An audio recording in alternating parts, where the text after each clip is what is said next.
And what people forget, when GBTC launched, they raised about $10-ish billion of new fiat that went into GBTC. And the price of Bitcoin went from about 10,000 to 59,000 in a matter of months. And yes, then it crashed down to 30, and then it went back to 69, and then it crashed all the way down to 15. I think history is going to rhyme. And so as that parabola, as that FOMO picks up later this year, post the halving, and we get into what's called crypto fall, which is when all of the activity and the media attention, and I think we could go very, very quickly from where we are today to 6-digit Bitcoin. Amidst the recent price fluctuations of Bitcoin causing widespread FUD, Mark Yusko, American investor and CEO of Morgan Creek Capital Management, has given his honest opinion regarding the future of Bitcoin. In an interview with Tony Edward, Yusko expresses his bullish stance regarding the future growth of Bitcoin, predicting a significant increase in its value, possibly even reaching 6-digit figures. Last Tuesday, the price of Bitcoin dropped to a minimum of $38,555. This decline in the crypto market led to heightened selling activity on Bitcoin, causing its prices to decrease.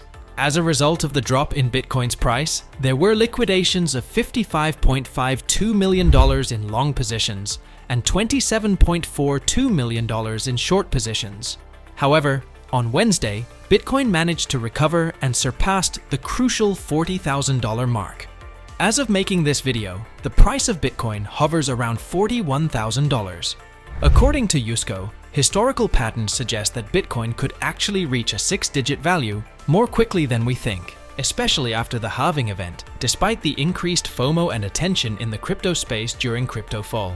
Mark Yusko also points out that 2024 will be the year when people grasp the concept of Bitcoin as digital gold. We will now bring you clips from the interview as he elaborates on this. As we do, we kindly encourage you to express your appreciation by liking, sharing, and subscribing to our channel. Ensure that notifications are enabled to stay informed about our insightful videos. Your engagement is highly valued as it not only contributes to the YouTube algorithm, but also plays a big role in improving our channel. We sincerely appreciate your support and trust you find the video enjoyable. I think this is the year, 2024, I think is the year where people finally understand that Bitcoin is digital gold, right? I mean, gold is this amazing asset.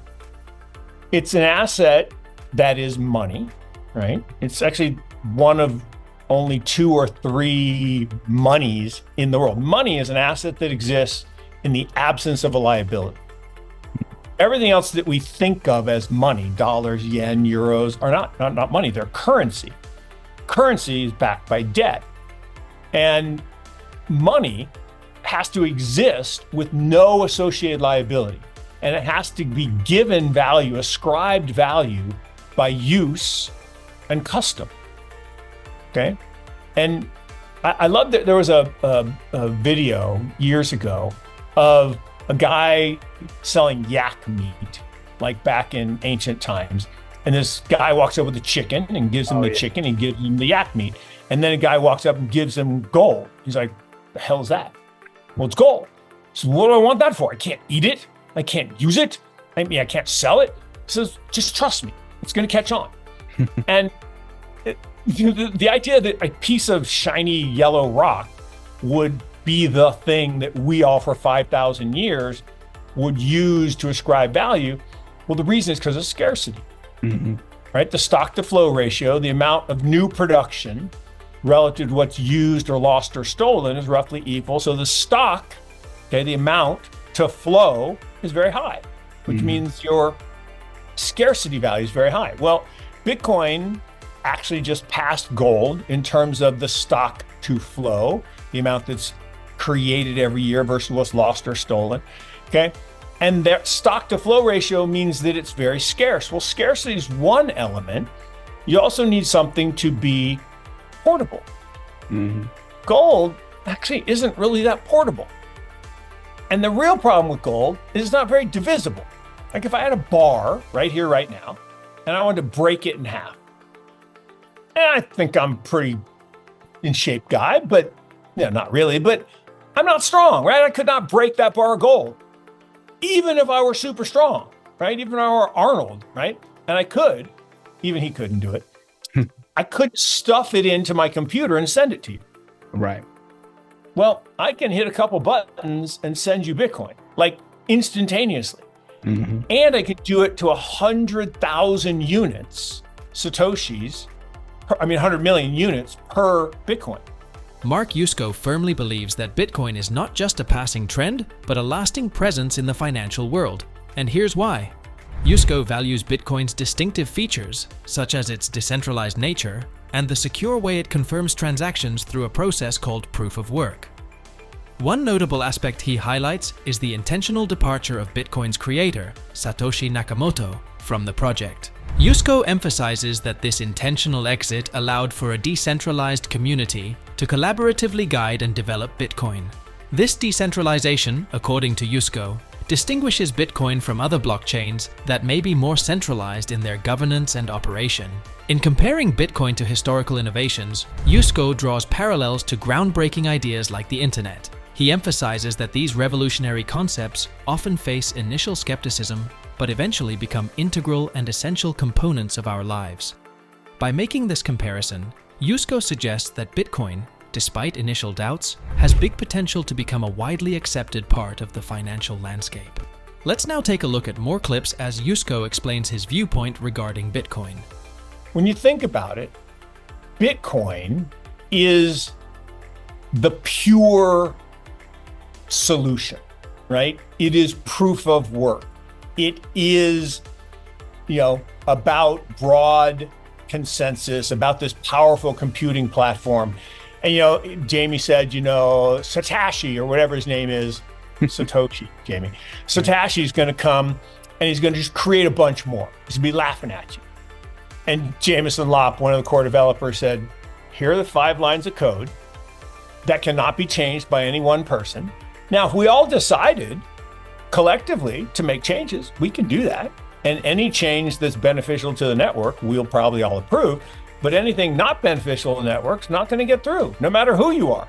What's interesting about all of that is there are these other blockchains that are centralized and different levels of centralization, but they're centralized. And it's not shocking at all that the Bank of International Settlements and World Economic Forum are working with things like XRP and Stellar, because those are centralized. In a permissionless world, banks, brokers, insurance companies, auditors, accountants, they're less important. And that's why this is so feared. But just like every innovation, right? The internet was feared, air travel was feared, Automobile. The radio was feared, television was feared, electricity was feared. There are these great pictures from the 1900s. Oh, yeah. Electric wires and these demons coming out like it was going to ruin the world and it was going to poison everybody. No, electricity is awesome. It makes my life so good. It makes what we're doing possible. And blockchain is the same thing. Bitcoin is the same thing. So it's big. It's here to stay. And here's the thing. There's 30 trillion in boomer accounts managed by financial advisors. It's a lot. 30 trillion. If 10 basis points goes into these ETFs, okay, that's $30 billion on an asset that trades about $10 billion a day. That'll move the price a lot. If 1%, which is not even crazy, 1% should be like the minimum you should put in.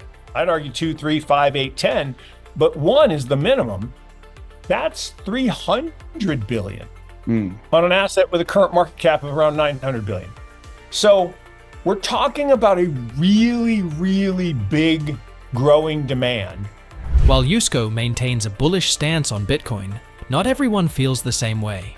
According to a report on CoinDesk, Many retail investors believe Bitcoin's price will drop below $20,000 by the end of 2024. This report is based on a survey held by German lender Deutsche Bank, where 2,000 consumers in the US, UK, and Europe have responded. More than a third of those surveyed predict that Bitcoin prices will fall below $20,000 by the end of the year, and a greater number anticipate the cryptocurrency's disappearance rather than its continuation. According to the survey, 39% of respondents believe that Bitcoin will endure in the coming years, while 42% foresee its vanishing. Deutsche Bank attributes this negative sentiment to past events, including the closure of the FTX crypto exchange in 2022 and the collapse of Terra USD. Additionally, the ongoing regulatory crackdown in the US is considered a significant factor contributing to this pessimism. It's important to note, though, that the bank's survey underscored a significant lack of understanding regarding cryptocurrencies. Approximately 2/3 of the participants demonstrate limited or no comprehension of digital assets, as emphasized in the report. As we explore the ups and downs of the crypto world, Mark Yusko's insights shed light on the potential future of Bitcoin. Do you share his optimism, envisioning Bitcoin reaching new heights? Or do you believe otherwise? Share your thoughts in the comments below. Don't forget to show your support by liking this video, sharing it with fellow crypto enthusiasts, and subscribing to stay updated on our thought-provoking content. Your engagement not only boosts our channel, but also fuels the broader conversation about the future of Bitcoin and the evolving crypto space. Stay informed, stay curious, and until next time, happy investing!